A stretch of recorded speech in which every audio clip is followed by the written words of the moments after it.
الله الرحمن الرحيم الحمد لله رب العالمين والصلاة والسلام على سيد المرسلين أما بعد فأعوذ بالله من الشيطان الرجيم بسم الله الرحمن الرحيم الصلاة والسلام عليك يا رسول الله الصلاة والسلام عليك يا حبيب الله وعلى آلك وصحابك يا نور الله صلی اللہ علیہ وسلم.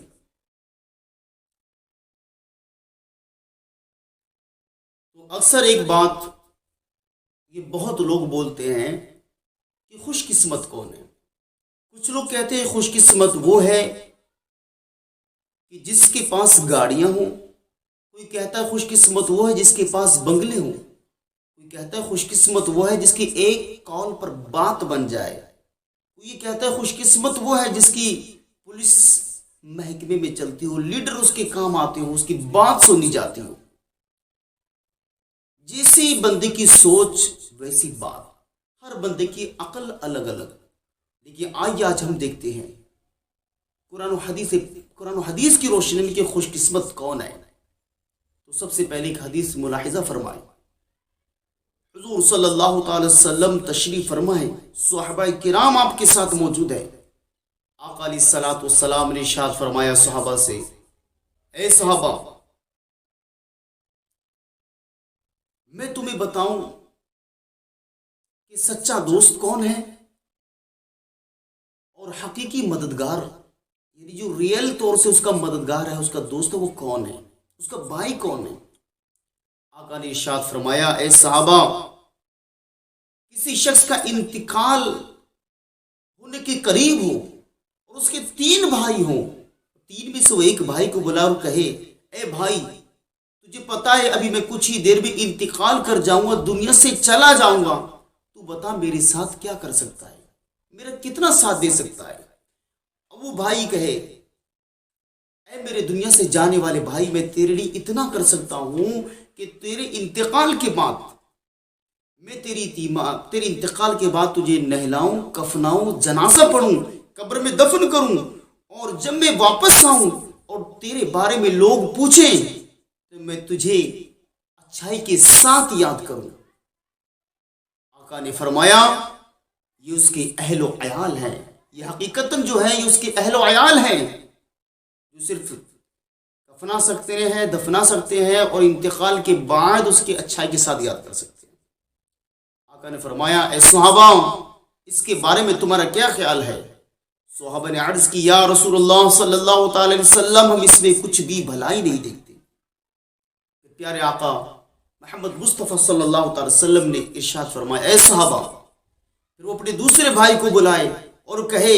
کہ تم نے میرے پہلے بھائی کا جواب سنا, اب تم میرے ساتھ کیا کر سکتے ہو. تو دوسرا بھائی یہ کہے, اے میرے دنیا سے جانے والے بھائی میں صرف اتنا کر سکتا ہوں کہ جب تک تو تیری سانسیں باقی ہیں میں تیرا ساتھ دوں گا, ہر جگہ تیرے کام آؤں گا, اور جب تیری سانسیں بند ہو گئی تو میں تیرے کچھ بھی کام نہیں آ سکتا, کیونکہ تو اس ٹائم قبر میں پہنچ جائے گا اور میں دنیا ہی میں رہ جاؤں گا. آقا نے فرمایا در حقیقت یہ اس کا مال ہے, اور اس کے بارے میں تمہارا کیا خیال ہے. صحابہ نے عرض کی, یا رسول اللہ صلی اللہ علیہ وسلم اس کے بارے میں ہم اس میں کچھ بھی اچھائی نہیں دیکھتے. آقا نے فرمایا پھر وہ اپنے تیسرے بھائی کو بلائے اور کہے, اے میرے بھائی تو نے دونوں بھائیوں کے جوابات سن لی ہیں, تو میرا ساتھ کیا دے سکتا ہے, تو کتنا میرا ساتھ دے سکتا ہے. اب وہ تیسرا بھائی یہ کہے کہ میں تیرے دنیا میں بھی کام آؤں گا, نیک نامی کا سبب بنوں گا, اور دفن ہونے کے بعد جب منکر نکیر آئیں گے میں سوالات میں آسانی کرواؤں گا, پل صراط پر جب تو گزرے گا میں تیرا ساتھ دوں گا, قیامت کے دن جب تیرا حساب کتاب ہوگا میں تیری نیکیوں کے پلے میں بیٹھ جاؤں گا اور اللہ کے حضور تیری سفارش کروں گا اور تجھے داخل جنت کرواؤں گا. آقا نے فرمایا اس کے بارے میں تمہارا کیا خیال ہے. صحابہ نے عرض کیا, رسول اللہ صلی اللہ علیہ وسلم یہ سب سے بڑا ساتھی ہے. آقا نے فرمایا حقیقت یہی ہے. تو میرے دوستو آج 2 چیزیں ہیں جس سے بندہ کیا ہے بڑی محبت کرتا ہے, ایک مال, ایک اولاد. مال اور اولاد میں مطلب کیا ہے، اولاد کے ساتھ مشغول رہنا، ان سے دل لگانا، محبت کرنا کوئی گناہ نہیں ہے، مال کمانا گناہ نہیں ہے، لیکن مال اولاد کی محبت میں ایسا مگن ہو جانا کہ اللہ کے ذکر سے، اللہ کی یاد سے بندہ غافل ہو جائے، یقیناً یہ گھاٹے کا سودا ہے۔ مال اولاد سے وہ ایسی محبت کریں جیسے کشتی پانی سے محبت کرتی ہے، چلتی پانی پر ہے، فائدہ پانی سے اٹھاتی ہے، لیکن اسے اپنے اندر داخل ہونے کی اجازت نہیں دیتی، کیونکہ کشتی کو پتا ہے اگر پانی کشتی کے اندر داخل ہو گیا تو بجائے نفع کے اسے ڈبو ڈالے گا، تباہ کر دے گا۔ تو اسی طریقے سے ہم مال سے محبت کریں، ہم اولاد سے محبت کریں، مال سے ایسی محبت کریں جیسی کیا ہے عثمان غنی رضی اللہ تعالی عنہ نے کی، اسی مال سے عثمان غنی نے جنت خرید لی، اور اسی مال نے قارون کو زمین میں دھسا دیا۔ قارون بہت بڑا ایک امیر شخص تھا، لیکن اللہ کی نافرمانی کی، زکوٰۃ دینے سے انکار کیا، تب اللہ نے اس کو زمین میں دھسا دیا۔ اور عثمان غنی رضی اللہ تعالی عنہ نے اس مال کو اللہ کے نبی صلی اللہ علیہ وسلم کی رضا والے کاموں میں خرچ کیا، اللہ کی رضا کے کام پہ خرچ کیا، تو اسی مال نے عثمان سے عثمان غنی بنا دیا اور انہیں جنت کا حقدار بنا دیا۔ مال سے محبت کرنا، اولاد سے محبت کرنا گناہ نہیں، اولاد سے محبت کرے، اپنی اولاد کو دیندار بنائے، نیک بنائے، عالم دین بنائے۔ آپ ڈاکٹر بنانے سے پہلے، انجینئر بنانے سے پہلے، انہیں کوئی بھی آپ عہدے پر بٹھانے سے پہلے، سب سے پہلے انہیں دین کا ایک مطلب کیا ہے چاہنے والا، ایک سچا مسلمان بنا دو۔ وہ افسر بعد میں ہے، انجینئر بعد میں ہے، ڈاکٹر بعد میں ہے، سب سے پہلے وہ کیا ہے محمد رسول اللہ صلی اللہ علیہ وسلم کا غلام ہے، ایک مسلمان ہے۔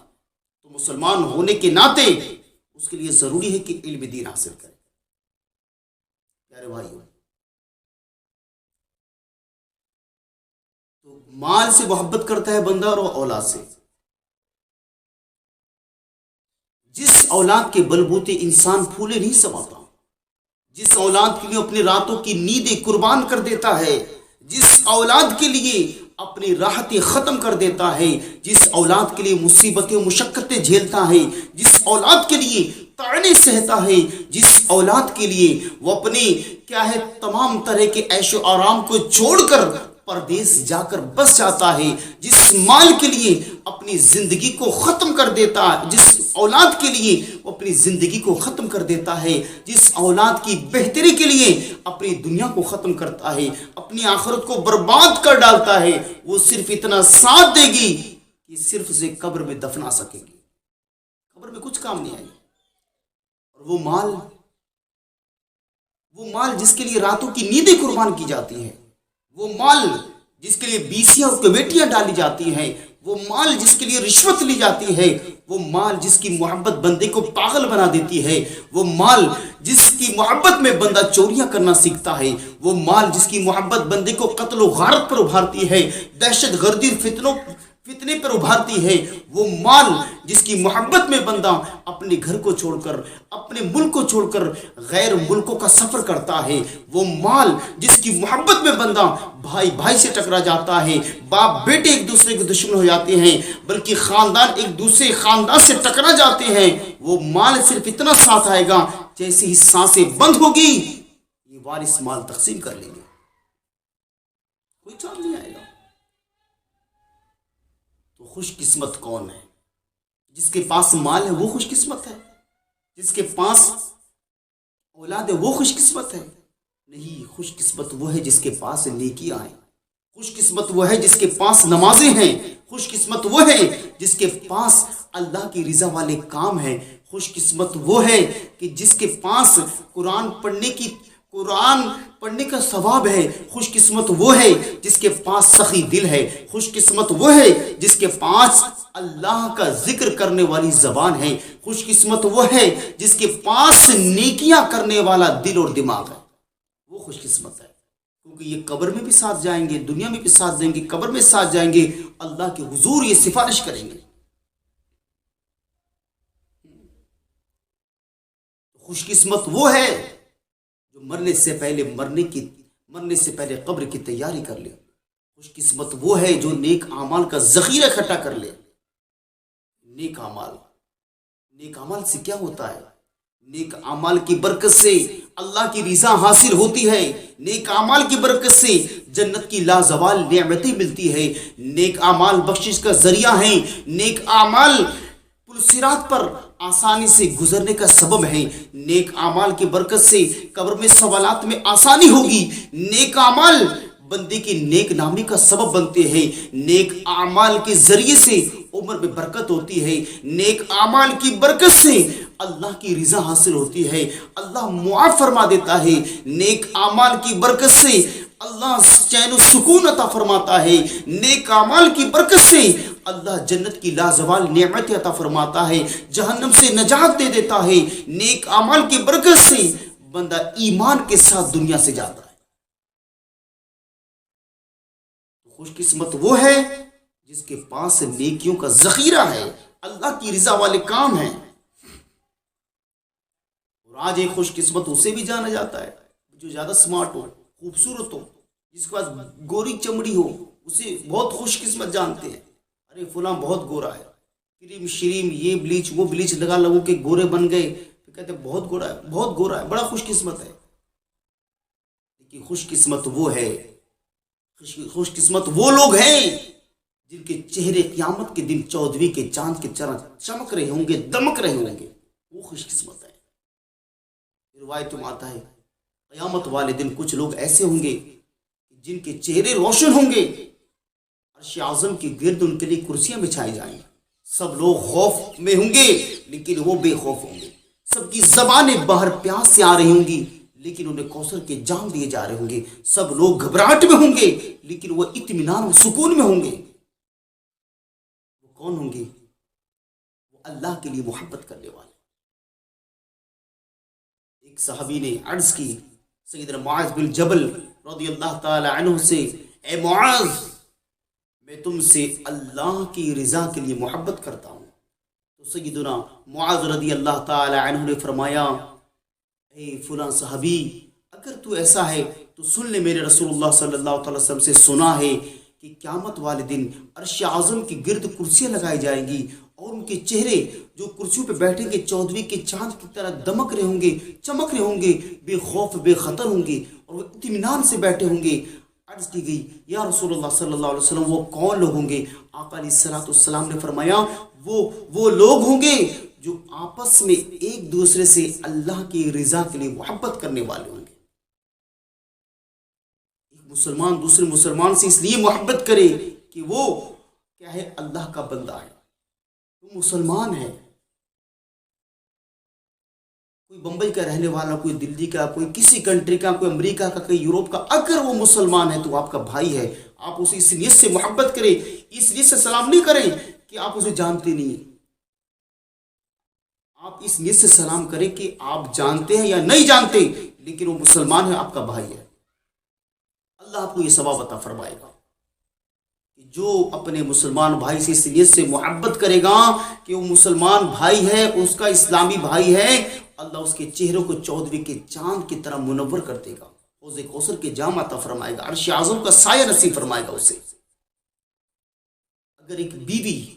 اپنے شوہر سے اس نیت سے محبت کرے کہ یہ بھی مسلمان وہ بھی مسلمان، اللہ کی رضا کے لیے محبت کرے، اگرچہ وہ کتنا ہی اس پر ظلم کرتا ہے تو اللہ پاک یہ کیا ہے درجہ اسے بھی عطا فرمائے گا۔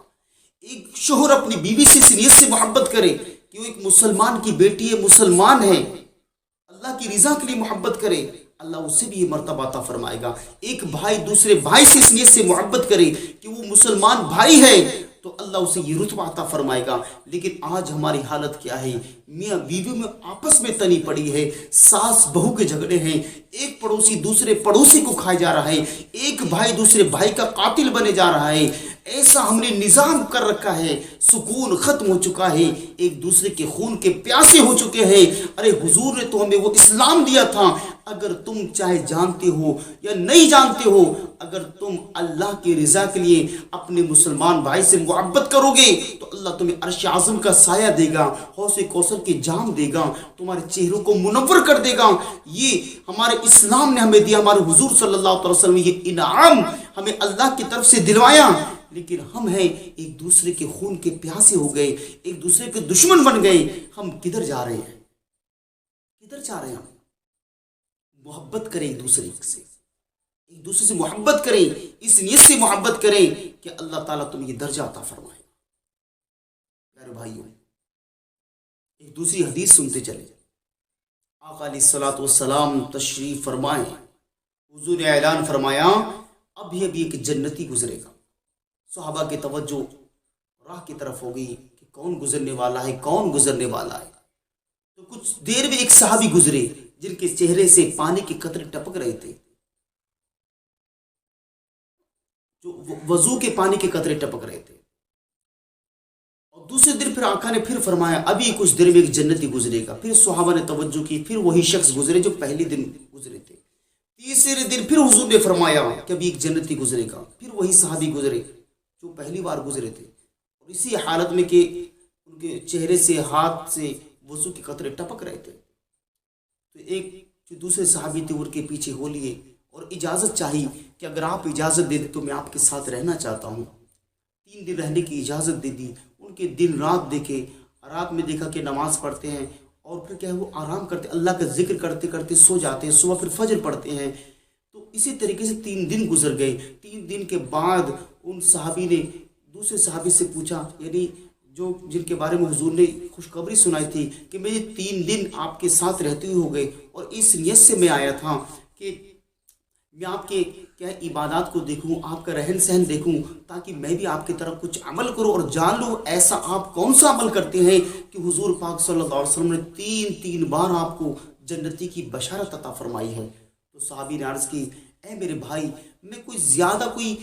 بڑا کام نہیں کرتا، جو اللہ نے فرض کیا ہے میں فرائض کو ادا کرتا ہوں۔ ہاں اتنا ہے کہ میں اپنے دل میں کسی مسلمان کے متعلق حسد نہیں کرتا، اور جتنا اللہ نے مجھے عطا فرمایا ہے اس پر اللہ کا شکر کرتا۔ تو صحابی نے کہا یہی بات، یہی ادا رب کو تمہاری یہ ادا رب کو اتنی پسند ہے کہ اللہ پاک نے اپنے محبوب کی زبانی 3 بار تمہیں جنتی ہونے کی بشارت دلائی ہے۔ ہم کسی مسلمان سے حسد نہ کریں، جتنا ہمیں ملا اس پر اللہ کا شکر کریں۔ ہم اوپر والوں کو نہ دیکھیں، ہم سے جو اوپر ہیں، ہمارے 1 منزل مکان ہے، کسی کا 2 منزلہ مکان ہے، آپ 2 منزلہ مکان والے کو مت دیکھو، آپ اسے دیکھو جس کے کیا ہے مکان ہے ہی نہیں، پنیوں میں رہ رہے ہیں، ترپال ڈال کے رہ رہے ہیں، سڑکوں فٹ پاتھ پر سو رہے ہیں، آپ کی کچی دیواریں ہیں، آپ پکی دیوار والوں کو مت دیکھو، آپ انہیں دیکھو کہ جن کی سر پر کیا ہے چھتی نہیں ہے، ٹھیک ہے، آپ کے پاس بائک ہے تو آپ کار والے کو مت دیکھو، آپ اسے دیکھو جس کے پاس سائیکل ہے۔ اگر آپ کے پاس سائیکل ہے تو آپ اسے مت دیکھو جس کے پاس بائک ہے، آپ اسے دیکھو جو پیدل چل رہا ہے، کہ اللہ کا شکر ہے کہ اللہ نے تمہیں یہ نعمت عطا فرمائی ہے۔ وَإِن شَكَرْتُمْ لَأَزِيدَنَّكُمْ، اگر تم اللہ کی شکر گزاری کرو گے تو اللہ تعالیٰ تمہیں نعمتیں اور عطا فرمائے گا۔ جس طریقے سے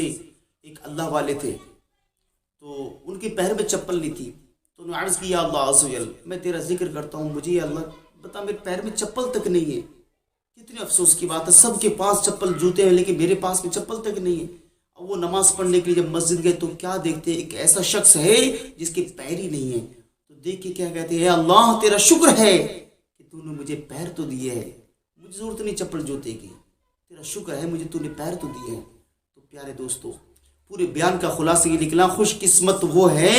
جس کے پاس نیکیوں کا انبار ہو، خوش قسمت وہ ہے جس کے دل میں اللہ کی رضا کے لیے اپنے مسلمان بھائی سے محبت ہو، خوش قسمت وہ ہے جس کا دل شکر گزاری سے لبریز ہو، خوش قسمت وہ ہے جو اپنے بعد نیک اولاد چھوڑ کر جائے، خوش قسمت وہ ہے جو اپنے مال کو اللہ کی راہ میں خرچ کرے، خوش قسمت وہ ہے جس کے پاس نیکیوں کا خزانہ ہو، وہ خوش قسمت ہے کیونکہ یہ نیکیاں دنیا میں بھی کام آئیں گی، جس سے نیک نامی ہوگی، اور قبر میں بھی کام آئیں گی، قبر کے عذاب سے حفاظت ہوگی، اور یہ نیک نامی بروز قیامت اللہ کے فضل و کرم سے، حضور کی شفاعت سے یہ بخشش کا ذریعہ بنے گی۔